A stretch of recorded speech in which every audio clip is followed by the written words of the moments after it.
বিসমিল্লাহির রহমানির রহিম। আমার প্রিয় দেশবাসী, আসসালামু আলাইকুম ওয়া রাহমাতুল্লাহ। দুটো জিনিস হচ্ছে, একটা হচ্ছে যে মারামারি চলছে, এই মারামারিটা বন্ধ করতে হবে।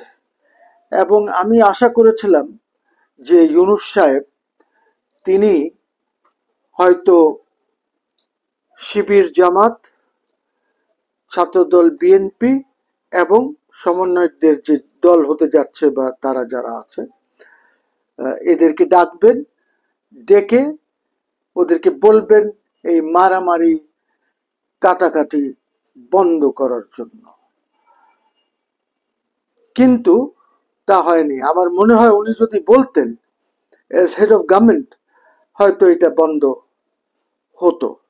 বুঝিয়ে বললে, একটি প্যারেন্টাল মাথায় হাত বুলিয়ে যদি উনি বলতেন, তাহলে এই জিনিসগুলি যে তোমরা নিজেদের মধ্যে যে যার কাজ সেটা করো, কিন্তু মারামারি হানাহানি বন্ধ করতে হবে।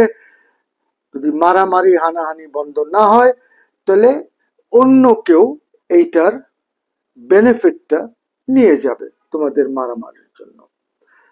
এটা গেল এক। আরেকটি কন্ট্রোভার্সি হচ্ছে যে কোন ইলেকশন আগে হবে, ন্যাশনাল ইলেকশনস, জাতীয় ইলেকশনস, না লোকাল ইলেকশনস। আমাকে যদি মন্তব্য করতে হয় এটার উপরে, আমি বলবো যে স্থানীয় ইলেকশন সবসময় জাতীয় ইলেকশনসের পরে হওয়া উচিত। এখন যারা বলছেন যে আমরা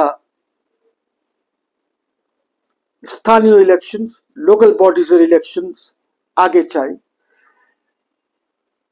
তারা তাদের এই দাবিটা টোটালি ম্যালাফাইড। আমি বলি কেন। এক নম্বর কারণ হচ্ছে যে এই ইউনূস সাহেবের এই ক্যাবিনেটে লেট আরিফ সাহেব ছিলেন এলজিআরডি মিনিস্টার বা অ্যাডভাইজার। হঠাৎ করে যখন ইউনূস সাহেব এবং সমন্বয়করা যখন সিদ্ধান্ত নেন যে একটি দল করবেন, নতুন দল,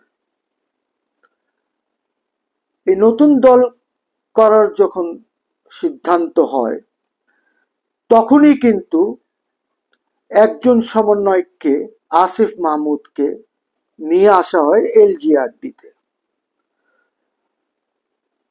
এলজিআরডিতে আনার মূল কারণ হচ্ছে যে প্রত্যেকটি ইউনিয়ন, উপজেলা, আপনার জেলা পরিষদ, মেয়রসদের এইখানে সবখানে যেন একটি ম্যানিপুলেশন করা যায়।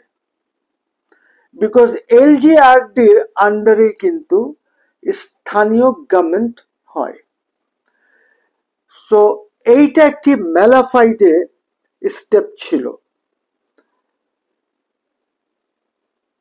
এই স্টেপের পরে এখন দেখা যাচ্ছে যে জামাত, শিবির, সমন্বয়করা তারা যে দল করতে যাচ্ছে, এবং জিওপি বা এরা বলছে আমরা স্থানীয় নির্বাচন আগে চাই। এই দাবিটি সঠিক না। আপনি যখনই করেন নির্বাচন, জেনারেল ইলেকশন আগে করতে হবে, তারপরে ওরা এসে স্থানীয় নির্বাচন করবেন। ওনারা তো আর করবেন না নির্বাচন, নির্বাচন তো করবে ইলেকশন কমিশন। আপনারা শুধু ঠিক করে দেবেন ইলেকশন কমিশন কিভাবে ফ্রি অ্যান্ড ফেয়ার ইলেকশনস করতে পারে। এইটার রিফর্মস, টোটাল ইলেকশনের রিফর্মস কিভাবে হবে, এই রিফর্মসটা করে কিছু ইলেকশন লজের মধ্যে, অর্থাৎ পিপলস রিপ্রেজেন্টেশন অর্ডারের মধ্যেও কিছু অ্যামেন্ডমেন্ট প্রয়োজন আছে। যেমনটি 111-এর সময় যে জিনিসগুলি ঢুকানো হয়েছে, যেমন 1% ইন্ডিপেন্ডেন্ট ব্যক্তি কেউ যদি দাঁড়ায়, তাহলে তাকে 1% ভোটার্সদের সই আনতে হবে। এই জিনিস শুড গো। তার কারণ হচ্ছে প্রত্যেকটি নাগরিকের এই রাষ্ট্রের মালিক হিসাবে তাকে নির্বাচন করার অধিকার আছে। তাকে যে দল থেকে, আপনারা কেন একটি ব্যক্তিকে দলের দিকে ঠেলে দিচ্ছেন যে কোনো দল থেকেই তাকে নমিনেশন নিতে হবে? আপনারা কি জানেন না যে নমিনেশন সিকিউর করার জন্য কি হয় দলের মধ্যে? একজন যদি দাঁড়াতে চায়, আপনি কেন বাধা দিচ্ছেন এই 1%-এর কন্ডিশনটি কেন লাগাচ্ছেন? This must go because this is not part of free and fair elections.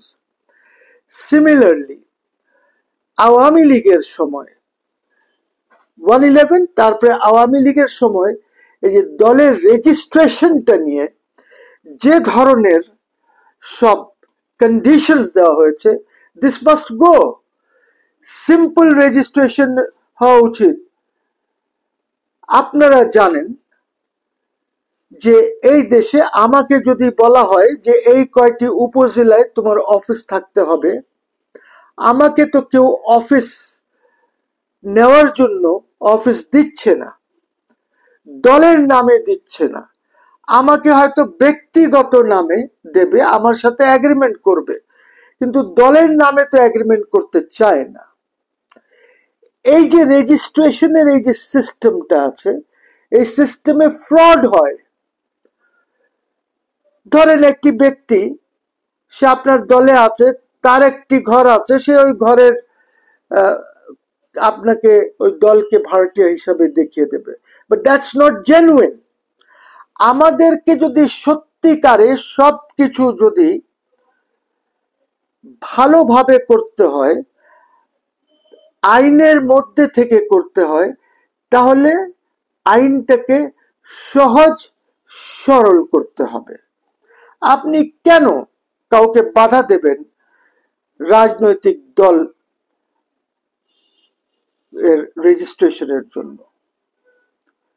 Say registration করবে, প্রতীক থাকবে, সে যদি ইলেকশনে জিতবে।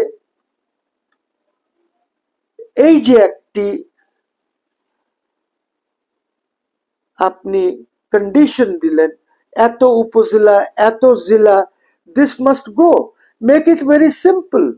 আপনি হয়তো বলতে পারেন এট বেস্ট যে কোনো রাজনৈতিক দল রেজিস্ট্রেশন চাইতে হলে তার অ্যাটলিস্ট মেম্বারশিপটা 1000 লোকের হতে হবে, 500 লোকের হতে হবে, 2000 লোকের হতে হবে।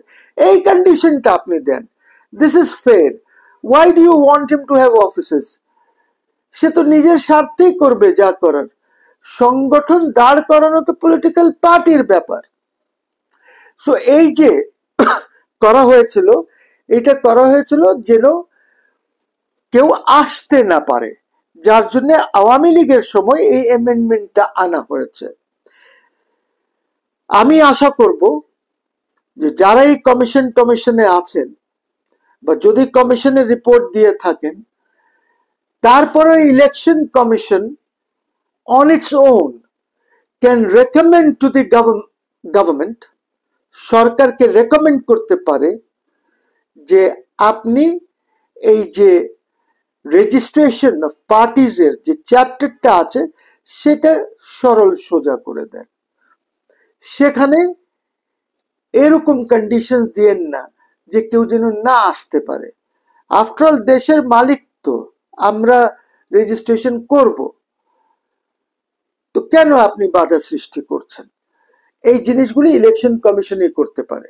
1% রুল যেটা আছে, ইন্ডিপেন্ডেন্ট যদি কেউ দাঁড়াতে চায়, দিস শুড গো, এবং এইটাও ইলেকশন কমিশন অ্যামেন্ডমেন্টের জন্য প্রস্তাব করতে পারে। যদি আপনি সত্যিকারের রুল অফ ল, গণতন্ত্র দেশে চান, তাহলে মেক ইট ইজি। যারা দেশের মালিক তাদেরকে ইলেকশনে যেতে দেন। Don't create impediments. আল্লাহর ওয়াস্তে বন্ধুগণ, সময় এসেছে যে আমরা সবাই মিলে এই কথাগুলি বলি। ইভেন যারা রেজিস্টার্ড দল আছে তাদেরও এই কথাগুলি বলা উচিত, যে তাদের কেমন কষ্ট হয়েছে, কেমন সমস্যা তারা ফেস করেছে, এবং কেন এই জিনিসটাকে সরল সোজা করা হবে না। সকলকে অসংখ্য ধন্যবাদ। সবাই ভালো থাকবেন, নিজের খেয়াল রাখবেন, আশেপাশের লোকজনের খেয়াল রাখবেন। সালাম আলাইকুম।